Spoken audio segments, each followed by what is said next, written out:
Hey everyone, welcome to my YouTube channel. So this is the lecture number 5 of classical mechanics and we had started Hamiltonian dynamics.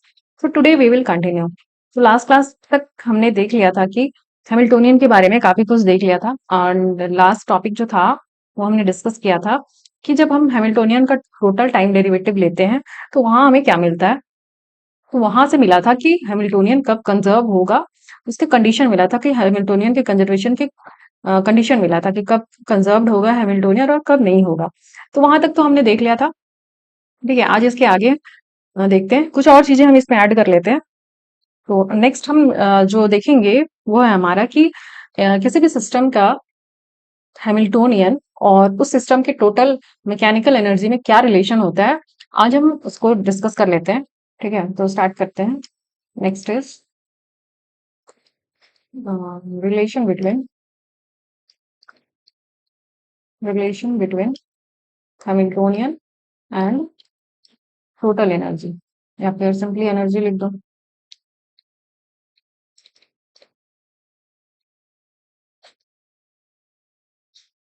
ठीक है, तो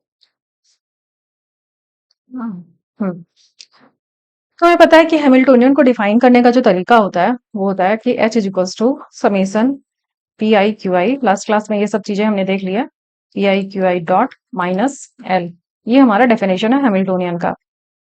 now अब हम यहाँ पे क्या लिख सकते हैं कि क्यू आई डॉट के प्लेस पे तो क्यू आई डॉट लिख दिया, और एक पार्टिकल के लिए अगर देख रहे हैं हम तो पी आई के प्लेस पे हम क्या लिख सकते हैं। पी आई क्या है, हमारा जनरलाइज्ड मोमेंटम है, और जनरलाइज्ड मोमेंटम क्या होता है, लैग्रेंजियन का partial differentiation with respect to generalised velocity. मतलब कि पी आई को हम क्या लिखते हैं, del L upon del Q I dot लिखते हैं।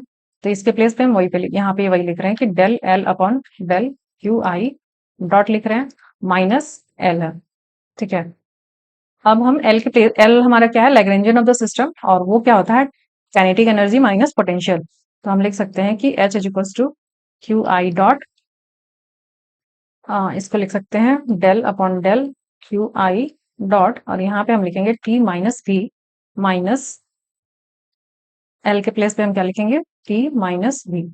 ठीक है, हाँ। नेक्स्ट इसको अब ब्रेक कर लेंगे हम ब्रैकेट को। तो this is Q I dot del T by del Q I dot minus Q I dot del V, एक बार टी का और एक बार वी का। ठीक है, किसके रेस्पेक्ट में, वेलोसिटी मतलब क्यू आई डॉट, और माइनस टी और माइनस माइनस प्लस वी। हमने सारे ब्रैकेट्स ओपन कर लिए यहाँ पे। नाउ इस पे बात करेंगे हम, इस वाली क्वांटिटी की बात करेंगे हम। तो यहाँ पे क्या है हमारा कि जो काइनेटिक एनर्जी किसी भी सिस्टम का होता है वो क्या होता है, एक क्वाड्रेटिक फंक्शन होता है। ठीक है, किसका, वेलोसिटी का। जैसे जनरली हम देखते हैं कि सपोज एग्जांपल के तौर पे देखते हैं कि जब हमने सिंपल हार्मोनिक ऑसिलेटर लिया था या फिर स्प्रिंग वाला सिस्टम लिया था, वहां पे जो हमें काइनेटिक एनर्जी मिल रही थी वो क्या मिल रही थी, हाफ एम वी स्क्वायर, और ये क्या मिल रहा था हमें, half M X dot square. तो यहाँ पे क्या है, एक्स डॉट क्या है, जनरलाइज्ड वेलोसिटी है, और इसका क्या है, ये क्वाड्रेटिक मतलब पावर 2 है। तो काइनेटिक एनर्जी किसी भी सिस्टम का हमें जनरली इसी फॉर्म में मिलता है। तो यहां से हमें मिलता है कि टी इज, लिख सकते हैं हम generally, a quadratic function of किसका, जनरलाइज्ड वेलोसिटी मतलब क्यू आई डॉट का। तो देयरफॉर हम ये वाला पार्ट देखो, ये वाला इसको मैं पूरा ले रही हूँ। ठीक है, तो Q I dot del T upon del Q I dot, इसको हम क्या लिख सकते हैं, यहाँ पे देखो इसको समझा देती हूँ मैं साइड में कि जैसे टी हमारा हो गया half M X dot square हो गया, इसका del T upon del X dot करेंगे मतलब क्यू आई डॉट करेंगे। क्यू आई के प्लेस पे क्या है, एक्स डॉट है, तो ये एक्स डॉट हो गया, तो हमें क्या मिलेगा, एम एक्स डॉट मिलेगा। ठीक है, टू एम एक्स डॉट मिलेगा, टू से टू कैंसिल हो जाएगा तो टू एम एक्स डॉट। अब इस पूरे टर्म को अगर हम मल्टीप्लाई करेंगे क्यू आई डॉट से, तो हमारा क्यू आई डॉट क्या है, मतलब Q I dot del L upon del X dot is equals to, Q I dot क्या है, एक्स डॉट है, और इसके प्लेस पे हमें क्या मिला, इसके प्लेस पे हमें ये मिला, तो हम लिख देंगे एम एक्स डॉट, ये फाइनली हमें क्या मिला, X dot, sorry, M X dot का स्क्वायर। तो ये क्या है, ये किसके बराबर है, ये हमारा 2t के बराबर है। अगर t इतना था तो 2t कितना हो जाएगा, एम एक्स डॉट स्क्वायर हो जाएगा। ठीक है, एम एक्स डॉट स्क्वायर क्या हो गया हमारा, 2t हो गया। तो हम इसके प्लेस पे, इसी को यहाँ पे फाइंड आउट किया, तो इस पूरे के प्लेस पे हम क्या लिख सकते हैं, 2t। इसकी वैल्यू क्या मिली हमें, 2t मिली। तो अब इस 2t की वैल्यू को हमें पुट कर देना है अब इक्वेशन, मतलब ये वाला जो इक्वेशन हमें मिला था, यहाँ से हम फिर अगर प्रोसीड करें तो देखो ये यहाँ पे आके क्या बनेगा, एच इज इक्वल्स टू, इसके पूरे के प्लेस पे हम क्या लिखेंगे, 2t minus Q I dot del V upon del Q I dot minus T plus V. इसके बाद देखो यहाँ 2t है, यहाँ t है, तो 2t से एक t गया तो बचा t और प्लस v, और ये माइनस में Q I dot del V मतलब potential by del Q I dot, ये मिल गया हमें क्या, एच मिल गया। तो this is the relation between total energy and Hamiltonian of the system. Now अब हम इस पर बात करें कि देखो यहाँ पे गौर से देखो कि हैमिल्टोनियन है वो क्या दे रहा है हमें, ये क्या है, ये complete energy of the system है। ठीक है, मतलब total mechanical energy the system क्या हो गया, kinetic energy plus potential. And यहाँ पे एक और टर्म मिल रहा है minus Q I dot del V upon del Q I dot, extra term मिल रहा है ये। तो जो हैमिल्टोनियन किसी भी सिस्टम का होगा वो ये वैल्यू देगा, मतलब अब ये यहाँ पे हम कंडीशन लगा सकते हैं क्या, कि इस इक्वेशन में, एक इक्वेशन में से हम देख सकते हैं कि अगर एच जो है वो कम इसके बराबर होगा, मतलब ये टोटल एनर्जी के बराबर होगा, कब, जब ये वाला टर्म हमारा जीरो हो जाए। तो जीरो कब होगा ये जीरो कब हो सकता है, ये हमारा, ठीक है यहां से देख लेते हैं कंडीशन, कि इफ, अगर ये वाला टर्म जीरो करना है तो हमें कौन सा टर्म यूज कर जीरो करना पड़ेगा, ये अगर इसको हम जीरो कर दें तो ये पूरा टर्म जीरो हो जाएगा। और जब पूरा टर्म जीरो हो जाएगा, एच इक्वल्स टू किसके बराबर हो जाएगा, टी प्लस बी के बराबर, मतलब total energy of the system के बराबर हो जाएगा। इफ वी मतलब potential does not depends upon velocity, मतलब क्या है, अगर ये जो पोटेंशियल है अगर वो हमारा फंक्शन नहीं है किसका, वेलोसिटी का, मतलब एक्स डॉट या फिर क्यू आई डॉट का, तो इसका मतलब क्या हो जाएगा, del L upon del, sorry del V upon del V upon del X dot is equal to क्या मिलेगा, हमें जीरो मिलेगा। अगर ये इसका फंक्शन नहीं है, मतलब कि एक्सप्लिसिट फंक्शन नहीं है, या फिर पोटेंशियल जो है सिस्टम का अगर वेलोसिटी पे डिपेंड नहीं कर रहा है, तो ऐसे केस में del V upon del X dot या फिर डेल क्यू आई डॉट लिखते हैं हम इसको, डेल क्यू आई डॉट, वो क्या हो जाएगा, जीरो हो जाएगा। और जब ये जीरो होगा तो मतलब ये कंप्लीट टर्म ही जीरो हो गया, और जब ये कंप्लीट टर्म जीरो हो जाएगा तो हमें क्या मिलेगा, एच इज इक्वल टू, ऐसे केस में हमें मिलेगा H is equal to T plus V. ये मिला हमें रिजल्ट किसके केस में, अगर पोटेंशियल फंक्शन नहीं है वेलोसिटी का, जनरलाइज्ड वेलोसिटी का फंक्शन नहीं है। तो ये क्या रिप्रेजेंट कर रहा है यहाँ पे रिप्रेजेंट कर रहा है total energy of the system, total energy of the system. तो हैमिल्टोनियन जो है वो टोटल एनर्जी बताएगा कब, जब पोटेंशियल उस जनरलाइज्ड वेलोसिटी का फंक्शन नहीं है। अदरवाइज, अदरवाइज क्या है कि अगर, but if V is dependent on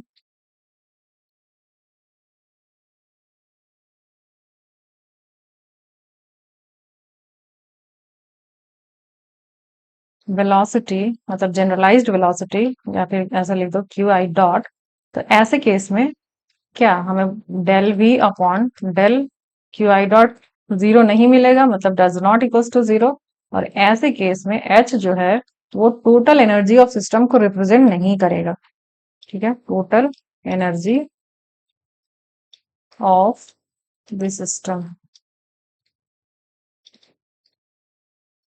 ठीक है, तो ये कंडीशन मिल गया कि हैमिल्टोनियन कब टोटल एनर्जी को रिप्रेजेंट करेगा और कब टोटल एनर्जी को रिप्रेजेंट नहीं करेगा। ये इंपॉर्टेंट है और ऐसा क्वेश्चन पूछ दिया जाता है स्टेटमेंट में लिख के कि कौन सा स्टेटमेंट सही है, कौन सा स्टेटमेंट गलत है, ऐसे करके इस टाइप के क्वेश्चंस पूछे जाते हैं। रिसेंटली मैंने किसी एग्जाम का क्वेश्चन देखा था, उसमें आई थिंक एस्टेट वाले एग्जाम में ये स्टेटमेंट डाला हुआ है कि कौन सा स्टेटमेंट गलत है सही है, तो ये वाला स्टेटमेंट यूज किया है। तो ये इंपॉर्टेंट है, आप इसको मतलब मिस नहीं करना कि कंडीशन कि कब हम हमेशा हैमिल्टोनियन सिस्टम के कंप्लीट मतलब टोटल एनर्जी को रिप्रेजेंट नहीं करता है। वो तभी करेगा जब उसका पोटेंशियल वेलोसिटी का फंक्शन नहीं होगा। अगर वेलोसिटी का फंक्शन है मतलब वो टोटल एनर्जी को रिप्रेजेंट नहीं करेगा। ठीक है, तो यहाँ तक कुछ बातें हमने देख ली हैमिल्टोनियन के बारे में। उसका टोटल टाइम डेरिवेटिव देख लिया, उसका जो रिलेशन था उस एनर्जी के साथ वो भी देख लिया। अब हम नेक्स्ट है हमारा हैमिल्टोनियन फॉर्मुलेशन। ठीक है, तो नेक्स्ट इज हैमिल्टोनियन फॉर्मुलेशन। तो पहले हम देख चुके हैं लैग्रैन्जियन फॉर्मुलेशन, तो ऐसे ही हम देखेंगे हैमिल्टोनियन फॉर्मुलेशन। तो ये क्या होता है, यहाँ पे जो लैग्रैन्जियन के केस में पहले भी बताया कि वहां पे वेलोसिटी यूज होता था, यहाँ पे मोमेंटम यूज होगा। तो in this formulation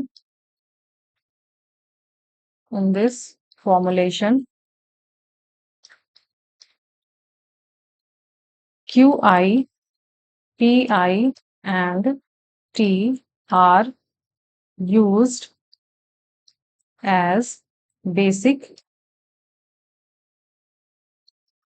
canonicals। ठीक है, इनको कैनोनिकल्स भी बोलते हैं, बेसिक वेरिएबल्स या फिर कैनोनिकल्स बोल सकते हैं, canonical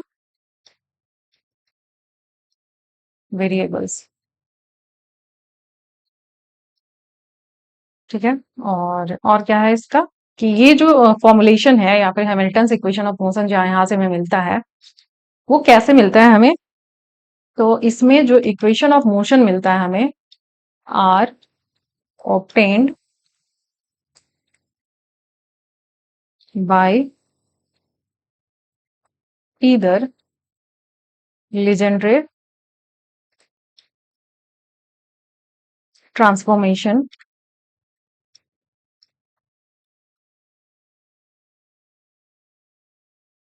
or by variational method।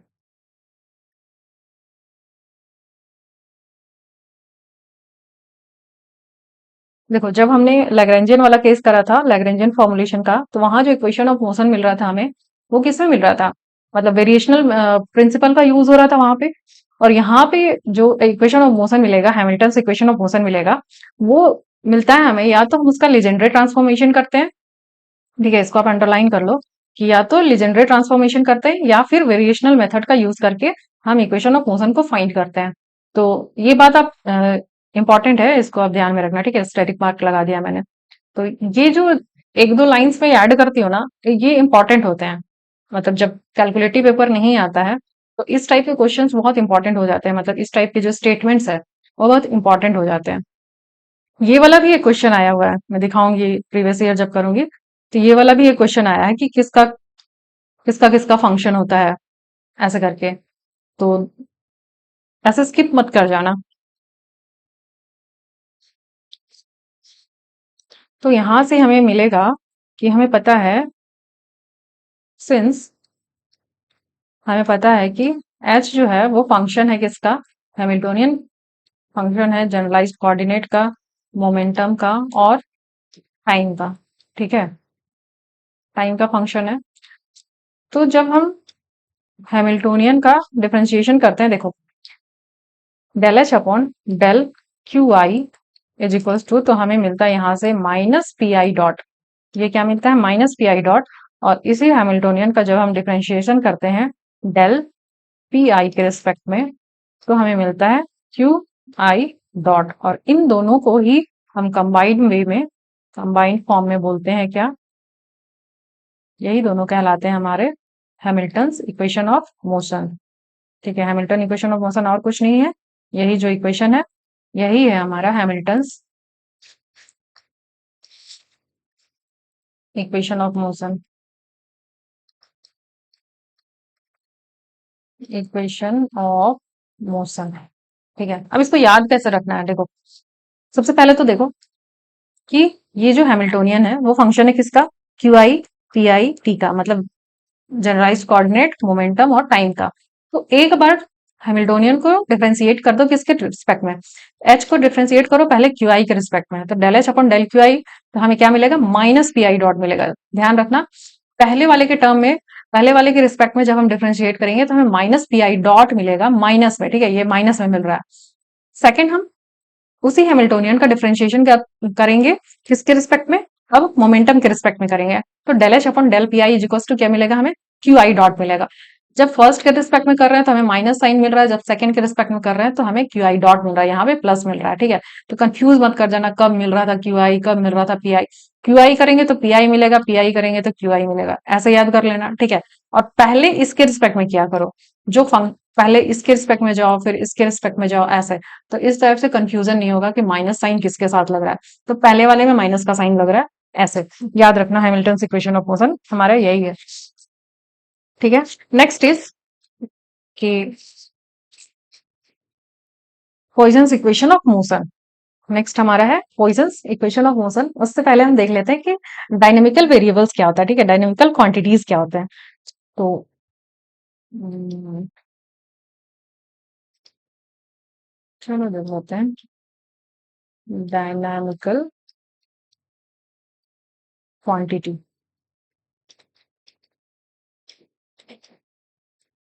तो डायनेमिकल क्वांटिटी क्या होता है कि कोई भी ऐसा वेरिएबल जो फंक्शन है कोऑर्डिनेट का, मोमेंटम का और टाइम का, ऐसे किसी भी फंक्शन को या फिर किसी भी वेरिएबल को हम क्या बोलेंगे, डायनेमिकल क्वांटिटी बोलेंगे। एनी फंक्शन, इसको लिख देती हूँ, एनी फंक्शन और क्वांटिटी विच डिपेंड्स ऑन, कोई भी फंक्शन जो डिपेंड करता है किस पे, depends on generalized coordinate qi, momentum pi and time t are called, any is called क्या, डायनामिकल वेरिएबल।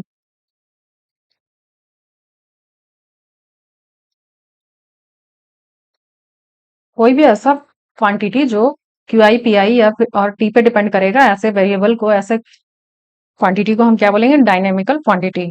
तो नेक्स्ट टॉपिक जो डिस्कस करना था हमें वो था हमारा Poisson's equation of motion. Equation of motion, ठीक है। तो ये क्या बताता है कि किसी भी डायनेमिकल वेरिएबल के टोटल टाइम डेरिवेटिव के बारे में बताता है क्या, पॉइसन्स इक्वेशन ऑफ मोशन। तो हम मान लेते हैं पहले तो कोई भी एक डायनेमिकल क्वांटिटी ले लेते हैं, मतलब वेरिएबल ले लेते हैं। तो पहले ये क्या बताता है वो लिख लेते हैं, ठीक है।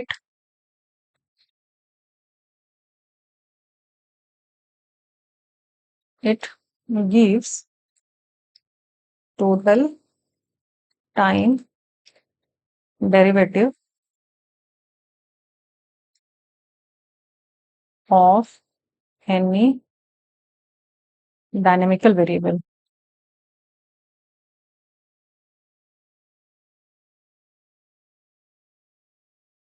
किसी भी डायनेमिकल वेरिएबल का टोटल टाइम डेरिवेटिव हमें क्या देगा, वही बताता है पॉइसन्स इक्वेशन ऑफ मोशन। तो मान लेते हैं हमने कोई एक इक्वेशन, सॉरी, डायनेमिकल क्वांटिटी ले लिया। तो let A be a dynamical quantity. A को हमने ले लिया है कोई डायनेमिकल क्वांटिटी, मतलब ए क्या हो गया, ए फंक्शन हुआ किसका, क्यू आई पी आई और टाइम का, ठीक है। अब इसका टोटल टाइम डेरिवेटिव करेंगे तो हमें क्या मिलेगा, D A upon D T will give, अब देखो ये ए फंक्शन है किसका, Q I P I T का, तो इन सब का पार्शियल डिफरेंशिएशन होगा पहले इनके रिस्पेक्ट में और फिर टाइम के रिस्पेक्ट में, तो हमें मिलेगा डेल ए। पार्शियल डिफरेंशिएशन ऐसा ही होता है कि डेल ए को पहले क्यू आई के रिस्पेक्ट में करेंगे तो मिलेगा क्यू आई। अब क्यू आई को हम टाइम के रिस्पेक्ट में, क्योंकि ये डायरेक्ट फंक्शन नहीं है टी का, यहाँ पे क्यू आई का फंक्शन है, तो पहले पार्शियल करेंगे क्यू आई के रिस्पेक्ट में और फिर इसका टोटल टाइम डेरिवेटिव करेंगे क्यू आई का किसके रिस्पेक्ट में, टाइम के रिस्पेक्ट में। ऐसे ही पी के रिस्पेक्ट में करेंगे तो क्या मिलेगा हमें, del A upon del P I और फिर पी आई का del P I, sorry D P I, D P I upon D T, और ऐसे ही plus del A upon del T और D T upon D T. तो ये तो 1 हो गया, तो इसको लिखने की जरूरत नहीं है। तो ये मिलेगा हमें, इसका टोटल टाइम डेरिवेटिव करेंगे किसका, डायनामिकल वेरिएबल ए का। यहाँ पे हमें इतना कुछ मिल रहा है। नाउ अगर हम देखें कि इसको क्या लिख सकते हैं हम, del A upon del Q I,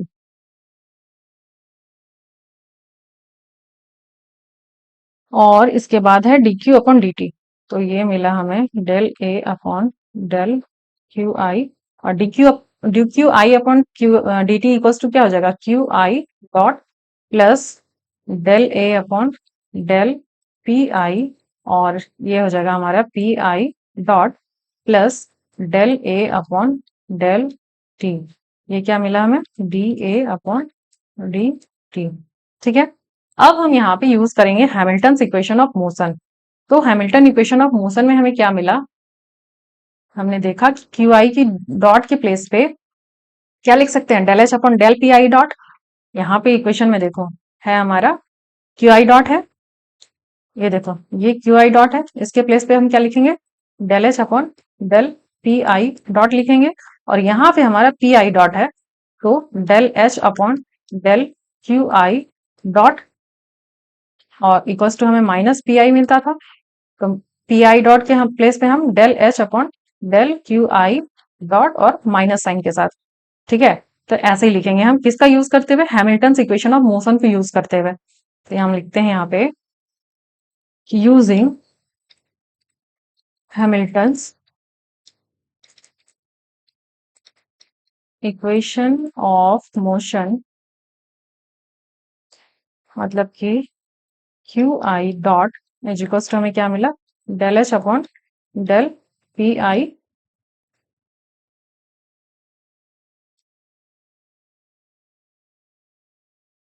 और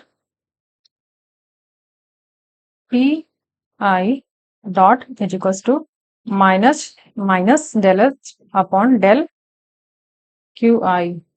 ठीक है, तो इनको हम पुट करेंगे इस वाले इक्वेशन में, इस वाले इक्वेशन में हम पुट करेंगे तो हमें क्या मिलेगा कि D A upon D T is equals to del A upon del Q I, और इसके प्लेस पे, ये इसके प्लेस पे हम इसको पूरा को पुट करेंगे तो हमें क्या मिलेगा,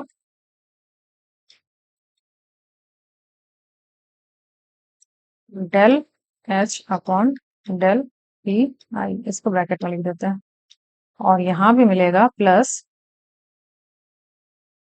देखो यहाँ पे है del A upon del P I, तो इसको हम लिख देंगे del A upon del P I, और पी आई के प्लेस पे हम लिखेंगे माइनस डेल एच, तो माइनस साइन हम यहाँ पे लिख देते हैं। ठीक है, तो यहाँ पे हो जाएगा माइनस साइन, और ये हो जाएगा हमारा del H upon del Q I. ये हो गया हमारा इक्वेशन, और यहाँ पे बच रहा है क्या, plus del A upon del T, तो हम लिख देंगे plus del A upon del T. ठीक है, अब यहाँ जो दिख रहा है हमें इतना, ये कंप्लीट यहाँ से लेकर यहाँ तक, ये जो है यही कहलाता है हमारा पॉइजन्स ब्रैकेट। ये जो है कंप्लीट, ये हमारा कहलाता है पॉइजन्स ब्रैकेट। तो इसको हम लिख देते हैं यहाँ पे, ये इसको हम बोलते हैं क्या, पॉइजन्स ब्रैकेट,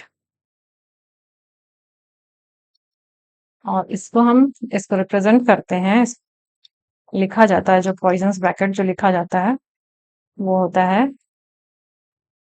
कर्ली ब्रेसेस किसका, ए का, ओहो ए का किसके साथ, एच के साथ, और minus sorry plus del A upon del T. ये क्या मिला हमें, टोटल टाइम डेरिवेटिव ऑफ किसका, एक डायनामिकल क्वांटिटी, वो क्या था हमारा, ए था। ये मिल गया हमें डायनामिकल क्वांटिटी का टोटल टाइम डेरिवेटिव। इसी को हम बोलते हैं, इसी को हम बोलते हैं Poisson's equation of, Poisson's equation of motion. ठीक है, इसी को हम क्या बोल रहे हैं, यही है हमारा पॉइजन्स इक्वेशन ऑफ मोशन, जहां पे ये क्या है, पॉइजन्स ब्रैकेट है। इसको लिख देती हूँ कि where curly braces A H, ये क्या है हमारा, पॉइजन्स ब्रैकेट है, और इसकी वैल्यू होती है क्या, del A upon del Q into del H upon del P minus del A upon del P into del H upon del Q. मतलब देखो यहाँ पे ए का डिफरेंस पहले ए का कर रहे हैं किसके रिस्पेक्ट में, क्यू का, क्यू के रिस्पेक्ट में, और फिर एच का कर रहे हैं पी के रिस्पेक्ट में, क्यू पी। ठीक है, और फिर ए का कर रहे हैं पी के रिस्पेक्ट में, और फिर एच का क्यू के रिस्पेक्ट में। इसी को हम बोल रहे हैं, क्या बोल रहे हैं, ठीक, poison bracket of A and H. इसके बारे में कंप्लीट टॉपिक है पॉइजन ब्रैकेट, वहां पे डिटेल में पढ़ना है, तो वहां पे हम और इसको डिटेल में डिस्कस करेंगे। फिलहाल के लिए जो पॉइजन ब्रैकेट को डिफाइन करते हैं, वो कुछ ऐसे डिफाइन करते हैं कि ए का डिफरेंशिएशन क्यू के रिस्पेक्ट में, फिर एच का डिफरेंशिएशन पी के रिस्पेक्ट में, और फिर उसी का ऑपोजिट ए का पी के रिस्पेक्ट में, फिर एच का क्यू के रिस्पेक्ट में। ठीक है, तो यही हमारा कहलाता है, क्या कहलाता है, इसी को हम बोलते हैं पॉइजन ब्रैकेट। ये क्या है हमारा, पॉइजन्स, अच्छा लिख तो दिया है ऊपर, ऊपर लिखा है ना, हाँ लिख तो दिया है। ठीक है, तो बार बार क्या ही लिखना, यही है हमारा। इसको पढ़ेंगे हम, कैसे लिख देते हैं, इसको हम पढ़ते हैं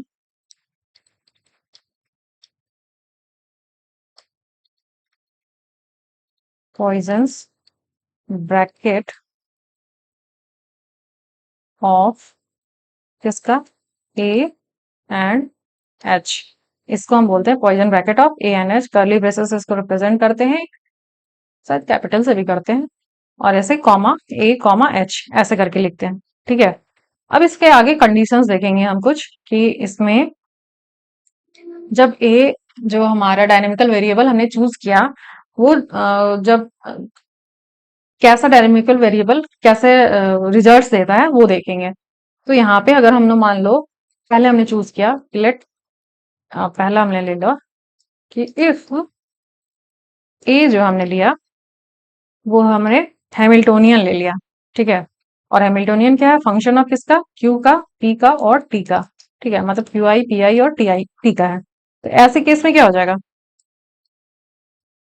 एच कॉमा एच हो जाएगा। मतलब पहले तो ए और एच हो रहा था ना, यहाँ पे देखो, ये हमने ये हमने ए और एच ले लिया, तो अब ए को हमने एच ले लिया, तो अब क्या मिलेगा, एच कॉमा एच, मतलब Poisson bracket of H with H, इन दोनों का ही पॉइजन ब्रैकेट निकालेंगे। तो ऐसे केस में हमें क्या मिलता है, इन दोनों का अगर पॉइजन ब्रैकेट निकालेंगे, तो हमें ऐसे केस में क्या मिलेगा, जीरो मिलेगा। क्यों, देखो इसको हम तोड़ के लिखेंगे कैसे, del H upon del Q, फिर del H upon del P, minus del H upon del P into del H upon del Q. ऐसे ही तो करेंगे, ए के प्लेस पे बस हमने एच लिख दिया, यहाँ पे ए आता था, अब यहाँ पे हमने एच लिख दिया, तो ये दोनों टर्म क्या है, इक्वल है, तो दोनों कैंसिल हो जाएंगे और हमें क्या मिलेगा, जीरो मिलेगा। ठीक है, तो यहाँ पे हमें मिल रहा है जीरो। तो जब एच का पॉइजन ब्रैकेट एच से के साथ लिया, मतलब डायनामिकल वेरिएबल ए का लिया, ए को हमने एच लिया, तो ऐसे केस में हमें क्या मिला, जो टोटल टाइम डेरिवेटिव मतलब D A upon D T जो मिलेगा, D A upon D T is equals to, क्या मिला, यहाँ पे हमें मिल रहा था ए और एच का poison bracket plus del A upon del T मिल रहा था। अब ये वाला टर्म तो जीरो कर दिया ना हमने एच लेके, तो ये वाला टर्म अगर जीरो हो गया, तो हमें क्या मिलेगा फाइनली, सिर्फ ये वाला टर्म मिलेगा, इसको ये del A upon del T मिलेगा। मतलब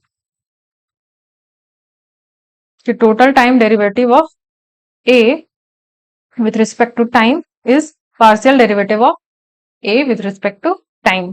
ठीक है, फर्स्ट कंडीशन में मिला हमें ये। सेकंड, अगर हमने अपना वेरिएबल कैसा चूज किया कि इफ हमने एक जनरलाइज्ड कोऑर्डिनेट ले लिया, अगर ए हमारा कोई जनरलाइज्ड कोऑर्डिनेट है, ठीक है, आपकी बात कोई फंक्शन नहीं है, कोऑर्डिनेट है। पिछली बार हमने एच लिया था, क्या लिया था, ए इक्वल्स टू एच ले लिया था, अब हमने कोऑर्डिनेट ही ले लिया। तो ऐसे केस में D A upon D T हमें क्या मिलेगा, तो जो D A upon D T मिलेगा वो क्या मिल रहा था, मतलब कि क्यू आई, ए के प्लेस पे हमने क्यू आई ले लिया और H plus del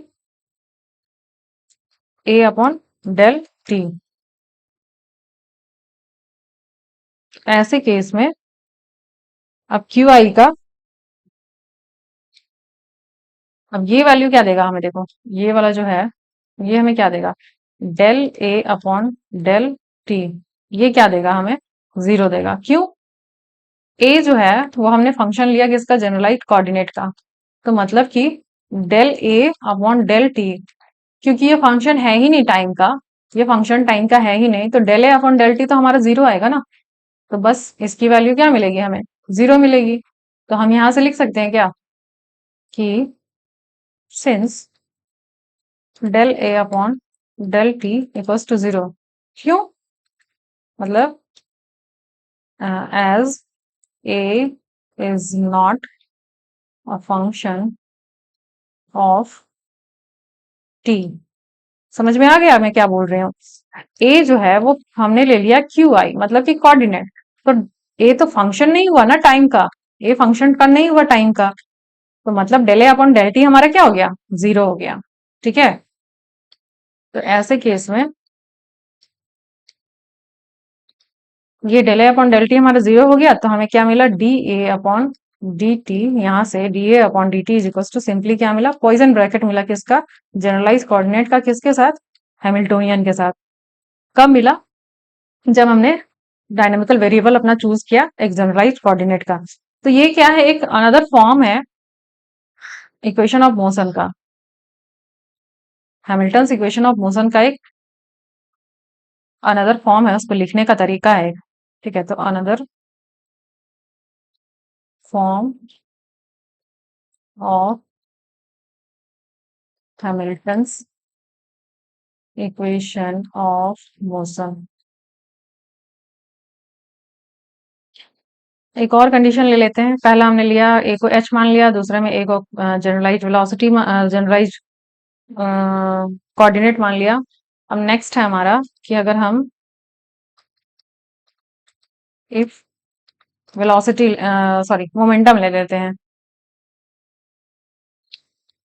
if A is equals to क्या, जनरलाइज्ड मोमेंटम, तो ऐसे केस में D A upon D T क्या हो जाएगा, D A upon D T is equals to P I और एच का क्या, Poisson bracket plus del A upon del T. Again देखो, सिंस ए को क्या लिया हमने, मोमेंटम लिया, तो मतलब टी का फंक्शन नहीं है, ये क्या टी का फंक्शन नहीं है, तो del A upon del T equals to क्या हो जाएगा, हमारा 0 हो जाएगा। यहाँ पे भी हमारा del A upon del T 0 हो जाएगा। तो ऐसे केस में हम लिखेंगे, ये हमारा 0 हो गया, ठीक है, तो हमारे पास बचा क्या, D A upon D T जो बचा वो बचा हमारा पी आई एच, मतलब पॉइजन ब्रैकेट ऑफ किसका, मोमेंटम का हैमिल्टोनियन के साथ। और ये भी क्या है, अनदर फॉर्म है हैमिल्टन इक्वेशन ऑफ मोशन का, ये भी क्या है, अनदर, मतलब एक अलग तरीका है हैमिल्टन इक्वेशन ऑफ लिखने का, इक्वेशन ऑफ मोशन को लिखने का, another form of Hamilton equation of motion. ठीक है, तो ये तीन चीजें देख ली हमने कि जब डायनेमिकल वेरिएबल ए को हमने पहले हैमिल्टोनियन चूज किया, फिर जनरलाइज्ड कोऑर्डिनेट चूज किया, फिर जनरलाइज्ड वेलोसिटी चूज किया, तीनों केस में हमें क्या क्या मिला वो सब कुछ हमने देख लिया। ठीक है, तो आज की क्लास में जितना हैमिल्टोनियन के बारे में देखना था देख लिया। नेक्स्ट में हम डिस्कस करेंगे या तो कुछ क्वेश्चंस डील कर लेंगे प्रीवियस ईयर के। देखो होता क्या है ना कि जब तक 3-4 थ्योरेटिकल चीजें नहीं पढ़ेंगे तब तक प्रीवियस ईयर को करना मुझे बहुत ज्यादा बेनिफिशियल नहीं लगता, क्योंकि किसी भी क्वेश्चन को देखो तो उसमें क्या होता है कि क्वेश्चन पढ़ो फिर लगता है कि हाँ आधा पार्ट तो पढ़ा है आधा तो पढ़ा ही नहीं है, तो फिर इसको सॉल्व कैसे करेंगे। तो इसलिए 4-5 थ्योरेटिकल पार्ट करने के बाद ही मुझे लगता है कि अब प्रीवियस ईयर के क्वेश्चंस को किया जा सकता है, ताकि वहां पे चीजें अच्छे से रिलेट हो कि हाँ ये जो टॉपिक पढ़ा था उसके केस में क्या क्वेश्चंस को कैसे सॉल्व करते हैं। तो या तो मैं नेक्स्ट क्लास में क्वेश्चंस ले आऊंगी या फिर नेक्स्ट जो टॉपिक है कंजर्वेशन लॉज उसको डिस्कस करूंगी। ठीक है, तो आज की क्लास में इतना ही रखते हैं। नेक्स्ट क्लास में हम क्वेश्चन डील कर लेंगे या फिर जो भी देखते हैं कि कंजर्वेशन लॉ है वो भी डील कर सकते हैं। ठीक है, तब तक के लिए अपना ध्यान रखें और थैंक यू।